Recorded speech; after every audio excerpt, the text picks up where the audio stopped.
저는 올해 40, 병원에서 근무하는 15년차 간호사입니다. 제 동갑내기 남편에게는 3살 많은 형, 그러니까 저에게는 아주버님이 한 분 계신데요. 아주버님은 오랫동안 결혼에 통 관심이 없어서 시부모님께서 걱정을 많이 하셨어요. 아주버님은 대기업에게 다니고 계시는데 연봉도 높아 능력도 좋습니다. 그럼에도 성품도 차분하고 진중해서 본인 잘났다고 으스대지도 않고 겸손하고 과묵한 분이세요. 외모나 성격, 능력까지 고루 갖추신 분이지만 결혼에는 관심이 없어 보였는데 5년 전 어떤 여자를 만나 결혼을 하겠다고 하셨죠.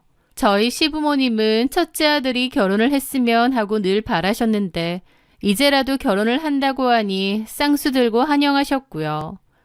저도 축하했습니다. 아주버님이 좋은 짝을 만나 결혼을 하시나 보다 하고요. 상대 여자는 중소 화장품 회사에서 연구원으로 일한다고 했습니다. 저에게도 형님이 생기는 거다 보니 어떤 분일까 궁금했죠. 그런데 막상 만나보니 제 생각과는 많이 다르더군요. 저는 아주버님이 워낙에 진중하고 차분한 성격이라 상대 여자도 그럴 줄 알았거든요. 그런데 제 예상과 다르게 성격이 정말 별로였습니다. 개념 없고 얄미운 사람이었는데 특히 잘난 체가 정말 심하고 뭐든지 좀 가르치려 드는 말투였어요. 심지어 어른들한테도요.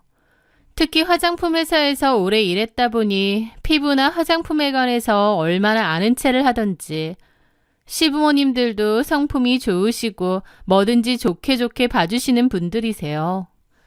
그렇다 보니 형님은 시부모님이고 뭐고 더 잘난 체하고 심지어 가르치려 들기까지 했죠. 어머님, 지금 쓰시는 그 크림 성분표 보셨어요? 이런 거 성분표 보고 사셔야 돼요. 아, 내가 못 살아. 며느리가 화장품에 대해서 잘하니까 이런 말씀도 드리는 거지.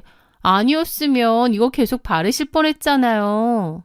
제가 성분 착한 걸로 추천해 드릴 테니 그거 쓰세요. 모르고 쓰면 화장품이 아니라 독이에요, 독. 그러면 어머님은 평생 이거 썼는데 괜찮다고 그러세요. 그러면 형님은 답답하다면서 어머님을 아무것도 모르는 무지랭이 취급을 하는 거죠. 아, 좋긴 뭐가 좋아요.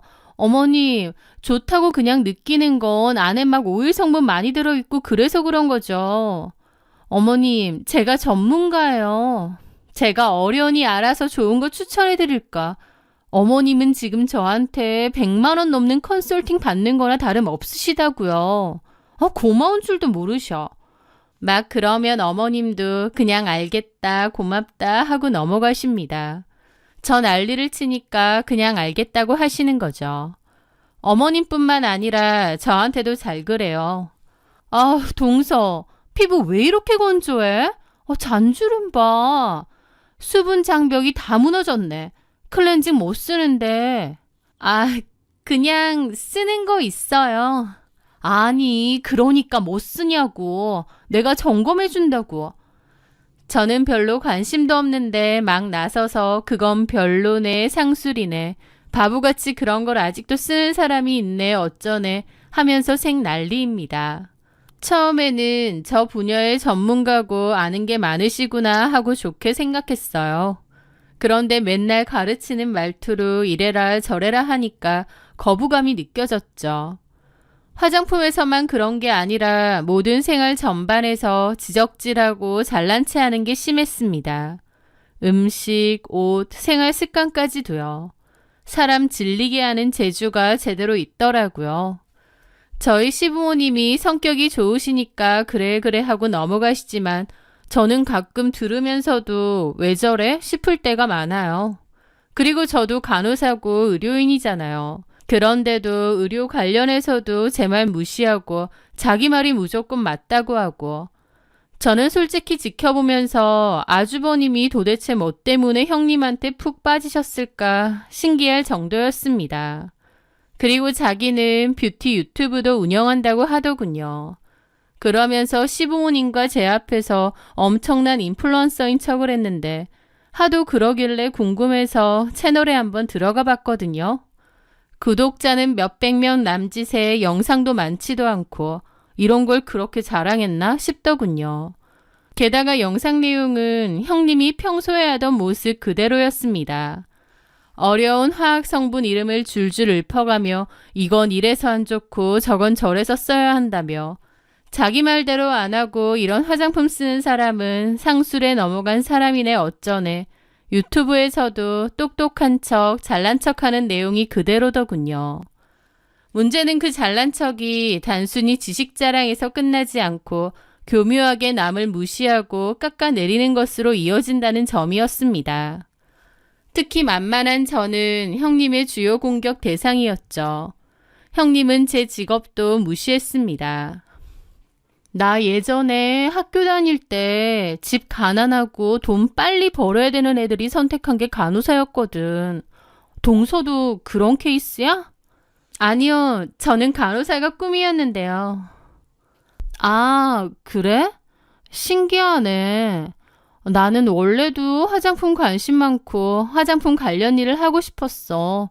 그리고 결국 꿈도 이룬 거지. 주변에서 나보고 야무져서 뭘 해도 잘할 거라고 했는데 내가 봐도 그래. 근데 가만 보면 동서도 간호사 잘 어울려. 왜 병원 가면 불친절하게 얼굴 뚱해 있는 간호사들 있잖아. 동서랑 그런 이미지랑 딱 어울려. 라면서 뭐가 웃긴지 막 웃는데 순간 손에 들고 있던 뒤집개를 형님 얼굴에 던져버리고 싶은 충동을 겨우 참았습니다. 아주버님도 민망해하면서 그런 소리를 왜 하냐고 말리면 재밌지 않느냐, 진짜 동서 이미지랑 딱이라고 깔깔거리는데 매사 그런 식이에요. 남들이 무슨 일을 하든 자기가 최고고 남들은 다 무시해도 된다는 주의더라고요. 그런 일을 매번 겪으면서 상종 못할 인간이라는 생각밖에 들지 않았습니다. 저희 남편도 똑같이 느꼈죠. 형수 진짜 철없고 성격 이상하다고. 가족 행사 때 만나는 건 어쩔 수 없지만 웬만하면 따로 보지는 말자고 할 정도니까요. 그러던 어느 날이었습니다. 온 식구가 저녁 식사를 위해 모인 자리였는데 형님은 뜬금없이 서류 가방에서 서류 뭉치를 꺼내 테이블 위에 탁 소리가 나게 내려놓더군요. 아버님, 어머님, 제가 중대 발표를 하나 하겠습니다. 무슨 대단한 얘기라도 하는 양 그러는 거예요. 모두들 어리둥절한 표정으로 형님을 쳐다봤죠. 형님은 그 시선을 즐기기라도 하듯 잠시 뜸을 들이더니 자기가 회사를 그만두고 화장품 사업을 시작하겠다고 그러는 거예요. 제가 능력도 없는 사람도 아닌데 언제까지 남 밑에서 월급쟁이로 썩을 순 없는 것 같아요. 제 이름, 제 얼굴, 제 노하우를 담아서 혁신적인 브랜드를 하나 론칭하려고 해요. 이건 제가 밤새워 만든 사업 계획서입니다. 한번 보시죠. 서류에는 온갖 어려운 전문 용어와 장밋빛 미래 예측 그래프가 가득했습니다. 제가 10년을 넘게 이 바닥에서 굴렀다 보니 뭐가 돈이 되고 안 되는지 빠삭하게 알잖아요. 그래서 자신 있게 한번 시작해 보려고요. 그러면서 자연스럽게 이야기의 본론, 즉 돈 문제로 넘어갔습니다. 시부모님께 초기 투자금을 지원해달라고 아주 당당하게 손을 벌리는 겁니다. 자기가 사업을 할 텐데 좀 도와주십사 하는 게 아니라 자기 사업에 자신이 있으니 투자를 하시라는 거예요. 아주 당당하게요. 듣고 계시던 시아버님도 좀 황당해하면서 그러시더라고요. 얘야, 사업이 말처럼 쉬운 게 아니다. 네가 연구만 했지 경영이나 마케팅을 직접 해본 건 아니잖니. 그리고 네가 달라고 하는 돈은 결국 우리 노후 자금인데 그걸 그렇게 쉽게 달라고 하는 건 아니지 않니? 시어머니께서도 거두셨습니다. 그래, 네 서방 월급도 넉넉한데 굳이 위험 부담이 큰 일은 버려야겠니? 안정적인 직장이 최고지. 처음에는 이성적으로 반대하시던 시부모님. 하지만 형님은 막무가내였습니다. 자기가 이 정도의 포부가 있는데 그것도 이해를 못 해주고 가족끼리 못 도와주냐고 생각하는 것 같더라고요. 어머님, 아버님, 어떻게 그렇게 말씀하세요? 제가 남도 아니고 며느리잖아요. 며느리가 성공해서 효도하겠다는데 그걸 이렇게 시작도 전에 꺾으시는 거예요? 너무 서운해요. 저 정말 자신 있단 말이에요. 그날 이후 형님은 거의 매일같이 시댁에 출근 도장을 찍었습니다. 아침 일찍부터 찾아와 시부모님 옆에 딱 붙어 앉아 하소연하고 조르고 급기야는 울기까지 했습니다. 아주버님이 말려도 소용없는 것 같았고 중간에서 어쩔 줄 몰라 쩔쩔매기만 했죠. 형님은 그런 아주버님까지 닥달했던 것 같고요. 자기한테 관심이 없느냐, 자기가 날개를 펼치고 날아갈 수 있도록 도와줘야 되는 거 아니냐 하면서요. 형님의 감정적인 압박과 눈물 공세에 시부모님은 하루가 다르게 지쳐가셨습니다. 결국 형님에게 두 손 두 발 다 드시고 말았죠. 자식 이기는 부모 없다고 시부모님께서는 노후자금으로 쓰려고 하셨던 돈을 형님에게 건네주셨습니다. 물론 그냥 주신 건 아니고 혹시 모를 세금 문제도 있고 하니 빌려주는 형식으로 하자고 하셨죠. 형님은 빌려주는 거 말고 투자금 형식으로 하자고 나중에 사업 잘 되면 돌려드리겠다고 했는데 시부모님은 강경하게 그건 안 되고 빌려주는 형식으로 하자고 하셨습니다. 그래서 변호사 사무실에 가서 정식으로 차용증까지 꼼꼼하게 작성했습니다. 어쨌든 그렇게 투자금을 지원받은 형님은 번듯한 사무실도 얻었어요. 형님은 사무실 인테리어도 삐까번쩍하게 꾸미고 SNS에는 대표 명함 사진과 함께 성공한 CEO 코스프레를 열심히 했죠. 하지만 현실은 냉혹했습니다. 그렇게 자신만만해했지만 형님의 사업은 1년을 채 버티지 못하고 처참하게 망했거든요. 1년 정도 한 뒤에 결국 접겠다고 했고 집안은 발칵 뒤집어졌습니다. 시부모님의 피 같은 노후자금이 날아갔으니까요. 그런데 더 기가 막힌 건 형님의 태도였습니다. 보통 사람이라면 그런 상황에 죄송해서 고개도 못 들어야 정상 아닌가요? 그런데 오히려 형님은 미안한 기색은커녕 시부모님을 원망하는 겁니다. 어머님, 아버님이 투자를 해주시라면 제대로 해주셨어야죠. 고작 그 돈으로 요즘 세상에 뭘 제대로 할 수 있겠어요? 마케팅 비용으로 몇 번 뿌리니까 남는 것도 없던데요. 시작부터 이렇게 지원이 부실하니까 잘 될 사업도 안 되는 거잖아요. 정말 속상한 건 저란 말이에요. 그 말을 듣는 순간 시아버님은 뒷목을 잡고 쓰러지실 뻔했습니다. 아주버님하고도 그 문제로 엄청 많이 싸운 것 같더군요. 아주버님은 시부모님께 죄송하다며 자기가 그 돈을 차곡차곡 갚겠다고 했는데 저희 어머님이 사고는 네 와이프가 쳤는데 왜 그 돈을 네가 갚느냐, 지가 이래서 갚으라라고 했습니다. 어머님도 화가 나셨죠. 그 와중에 형님은 저한테 시부모님 욕하면서 돈을 해주면 뭐 얼마나 해줬다고 저렇게 구느냐고 쪼잔하다는 소리까지 하는 겁니다. 저는 너무 어이가 없어서 어머님, 아버님도 얼마나 속상하시겠냐 했더니 같은 며느리 입장에서 시부모 편드냐는 소리까지 하더라고요. 저도 그 답없는 형님한테 완전히 질렸죠. 그 사건 이후 형님은 노골적으로 시댁 방문을 피하기 시작했습니다. 가족 행사가 있어도 바쁘다는 핑계만 댔죠. 돈 필요할 땐 뻔질나게 다니더니 돈 나올 때 없으니 바로 팽하는 겁니다. 이제 와서 저러는 게 너무 얄밉더라고요. 보다 못한 제가 하루는 전화를 해서 한마디 했습니다. 형님, 사업 자금까지 다 받아놓고 이렇게 시댁에 얼굴 한번 안 비추시는 건 도리가 아니지 않나요? 그러자 형님은 기다렸다는 듯이 제게 악을 쓰더군요. 참나, 내 사업 망했다고 아주 주변에서 다 무시하려 드네. 동서, 내가 형님인 거 까먹은 거 아니지? 어디다 나한테 도리 어쩌고 하는 거야? 건방지게? 제가 봐도 이건 좀 아니다 싶어서요. 야, 내가 네 돈 썼어? 네? 지금 저보고 야라고 하셨어요? 그래, 내가 네 돈 썼어? 네가 뭔데 난린데. 그리고 내가 시부모님 보고 결혼했어? 내 남편 보고 결혼했지?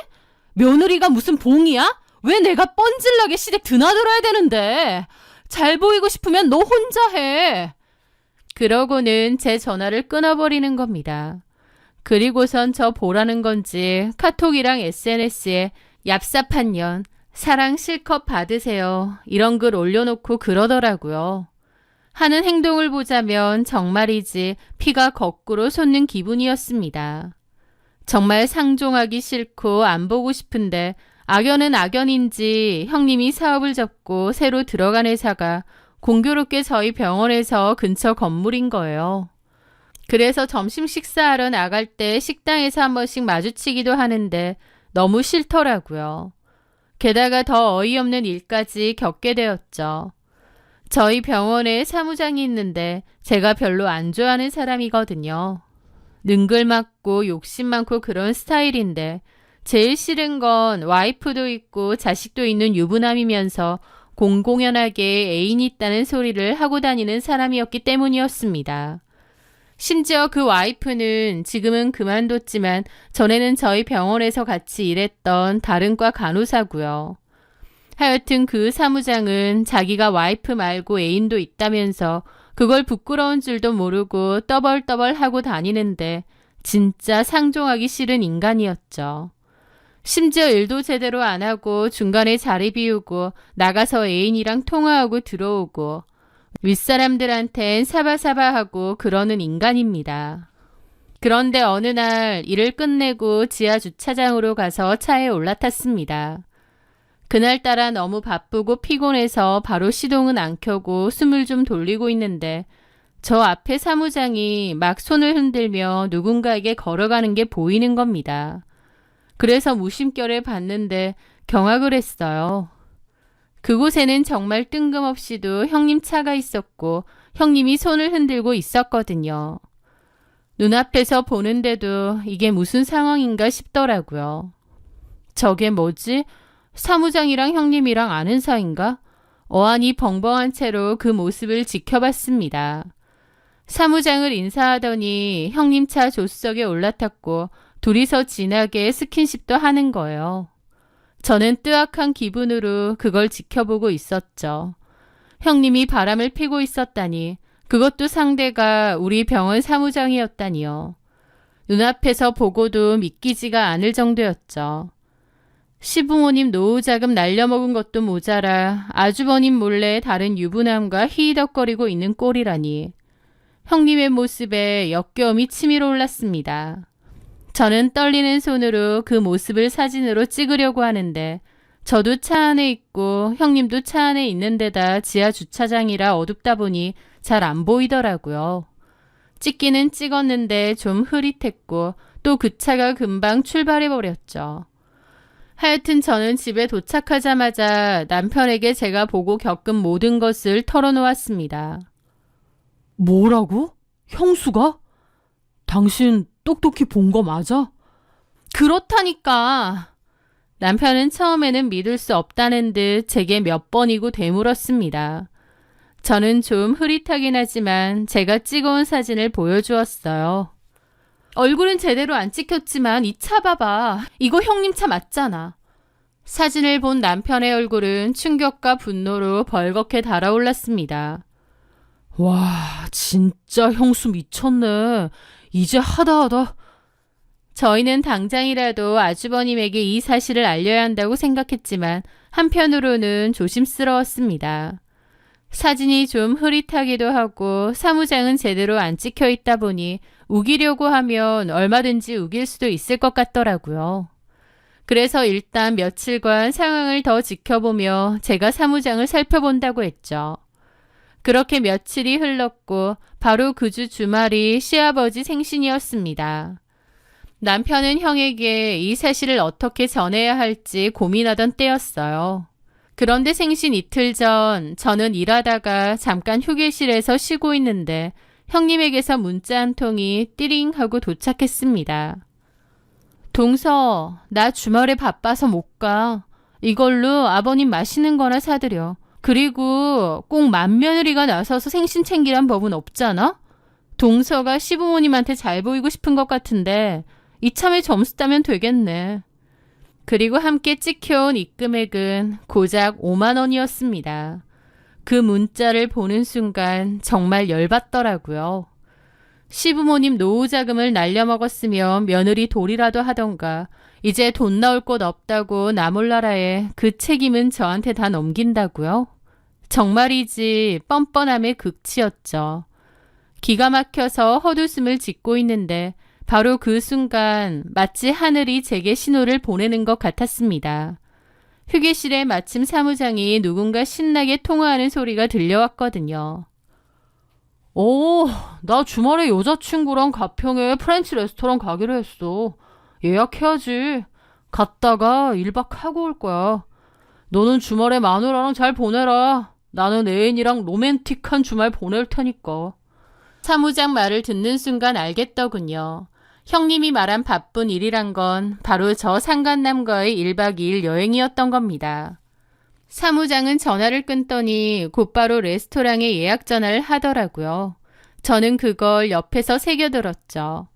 그런데 제가 가만히 그걸 듣고 있는 것 같으니 사무장이 거슬렸는지 저한테 대뜸 최 선생님, 일하러 안 가요?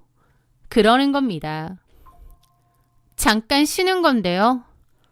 일하러 와서 그렇게 오래 쉬는 거 보기 좋지 않아요. 원장님 보시면 어쩌려고. 그러는 겁니다. 어이가 없었죠. 여태까지 일하다 잠시 쉬는 건데 지는 허구한 날 담배 피러 가고 여자들이랑 통화하면서 저한테 저러는 거예요. 진짜 저런 모습조차 저희 형님하고 결이 딱 맞는 것 같더라고요. 불륜이지만 천생연분이랄까요? 그러면서 희희낙낙거리며 돌아가는데 그 모습을 보며 더더욱 이를 갈았죠. 저는 저 싸가지 없는 형님과 사무장에게 쫄딱 망한 사업보다 더 처참한 인생의 쓴맛을 반드시 보여줘야겠다고 결심했죠. 남편에게 이 사실을 먼저 알렸고 남편은 자기가 가타부타 말하는 것보다 그냥 형한테 진실을 눈앞에서 보여주는 게 나을 것 같다고 했어요. 그래서 주말에 시부모님을 모시고 가평으로 가기로 했죠. 형님과 사무장이 간다고 했던 바로 그 레스토랑이요. 주말이라 레스토랑은 사람들로 붐볐습니다. 들어간 저와 남편은 창가 쪽 가장 좋은 자리에 앉아있는 형님과 사무장을 어렵지 않게 찾아낼 수 있었어요. 두 사람은 주변 시선은 아랑곳하지 않고 서로만의 시간을 보내고 있었는데 아주 깨가 쏟아지고 있더군요. 그 형님을 제일 먼저 발견한 사람은 아주버님이었습니다. 아주버님은 믿기지 않는다는 듯 형님을 바라보더라고요. 장모님 아파서 가봐야 된다고 했는데 저 사람이 왜 여길... 아무것도 모르는 형님은 까르르 웃으며 그 사무장에게 애교 섞인 목소리로 말하고 있었습니다. 오빠, 우리 다음 주에는 어디 갈까? 바다 보러 갈까? 그때였습니다. 형님에게 다가간 아주버님이 나지막이 차가운 목소리로 말했죠. 아니, 다음 주엔 법원 가야지. 깜짝 놀란 형님이 뒤를 돌아보는 순간 얼굴이 새하얗게 질려버렸습니다. 한창 상간남이랑 시시덕거리고 있는데 자기 뒤에 시부모님, 아주버님, 그리고 저와 남편까지 온 식구가 자신을 지켜보고 있었으니까요. 여보! 어머님, 아버님! 당황한 형님이 버벅거렸고 시부모님도 기막혀 하셨죠. 사무장도 사태 파악이 끝났는지 슬금슬금 자리를 피하려는 겁니다. 그래서 제가 불렀죠. 어디 가세요? 이종환 사무장님? 자기를 알아보니 놀라서 돌아보더라고요. 그리고 눈이 휘둥그레지는 겁니다. 아니, 최 선생이 여긴 어쩐 일로... 이 여자분이 저희 형님이시거든요. 모르셨나 봐요. 에? 저를 알아보고 힝 놀라고요. 사무장은 당황해하며 자리를 피하려 했지만 제 남편이 그의 어깨를 붙잡고 놓아주지 않았습니다. 레스토랑에 있던 모든 사람들의 시선이 다 쏠렸죠. 저는 그 순간을 놓치지 않고 형님에게 다가가 차갑게 말했습니다. 형님, 시부모님한테 그렇게 투자도 받으셨으면서 뒤에서는 아주버님 배신하고 저한테 5만 원 던져주면서 알아서 생신 보내라고 하세요? 형님은 양심이라는 게 없으세요? 뭐라고? 5만 원 여기 돌려드릴게요. 대신 시부모님한테 억지로 받아간 돈도 다 돌려드리세요.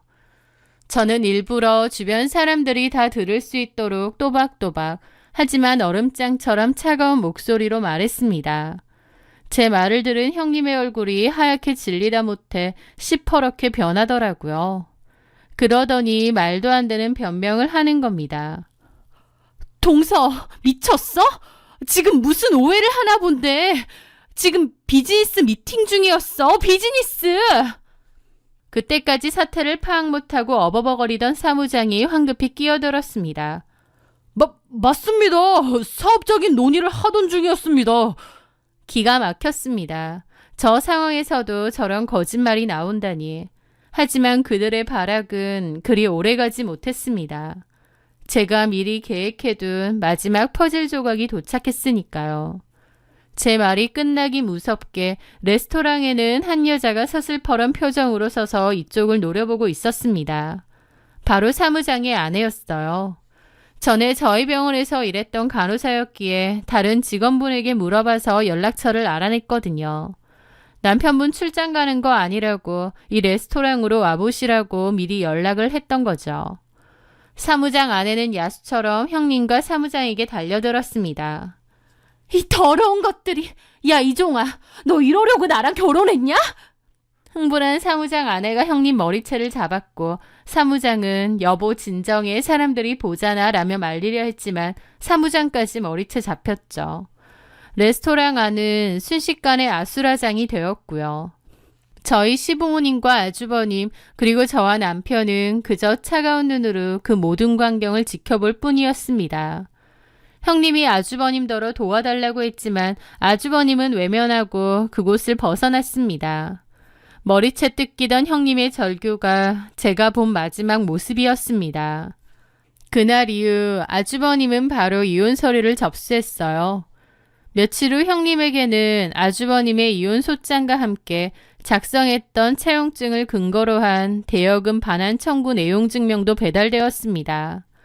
내용 증명을 받은 형님은 길길이 날뛰며 시어머니께 전화를 걸었다고 합니다. 어머니, 이게 다 뭐예요? 저한테 투자하신 거면서 이걸 달라고 하시면 어떡해요? 그 말을 들은 시어머니가 차갑게 그러셨죠. 이제 너랑 더 이상 가족이 아닌데 네 사정을 왜 봐줘야 되니? 돈 받아갈 때 문지방이 닳도록 들락거리더니 돈 받자마자 시댁발길 딱 끊었지? 게다가 바람까지. 네 행동으로 우린 이제 남남된 거다. 너가 빌려간 돈 네가 갚는 게 뭐가 문제니? 똑바로 계산해서 갚아. 알았니? 그렇게 시어머님은 매정하게 전화를 끊으셨습니다. 결국 형님은 한순간에 모든 것을 잃었습니다. 아주버님을 통해 소식을 들어보니 사무장 와이프에게서 청구된 위자료와 시댁에 갚아야 할 투자금 때문에 완전 허덕이며 산다고 하더군요. 그 사무장도 사정은 똑같았어요. 상습적인 외도 저지르고 직장 내에서 떠벌리고 다니고 저처럼 진짜 듣기 싫고 벼르던 사람 많았는데 이 일이 터지면서 결국 병원에서 잘렸습니다. 딱 자기들한테 걸맞는 엔딩이 아닌가 싶어요. 형님이 제대로 생각이 박혀있는 사람이라면 그런 짓도 안 했겠지만 평소에 시부모님께 감사한 마음이라도 있고 잘하려는 노력이라도 있었다면 시부모님도 그렇게 칼같이 끊어내진 않으셨을지도 모릅니다. 워낙에 마음 약하고 정 많으신 분들이니까요. 하지만 오죽 다른 사람들한테 밉상짓 하고 다니고 개념 없는 짓 하고 다녔으면 가족들이 뒤도 안 보고 관계를 끊어내나요? 본인이 인생 그렇게 산 결과겠죠. 그저 아주버님만 안타까울 뿐이네요. 아주버님은 그 여자한테 제대로 질려서 재우는 꿈에도 생각 안 한다는데 그런 여자 잘못 만나서 인생 구렁텅이 가는 것보다 혼자 사는 것도 나쁘지 않은 것 같습니다.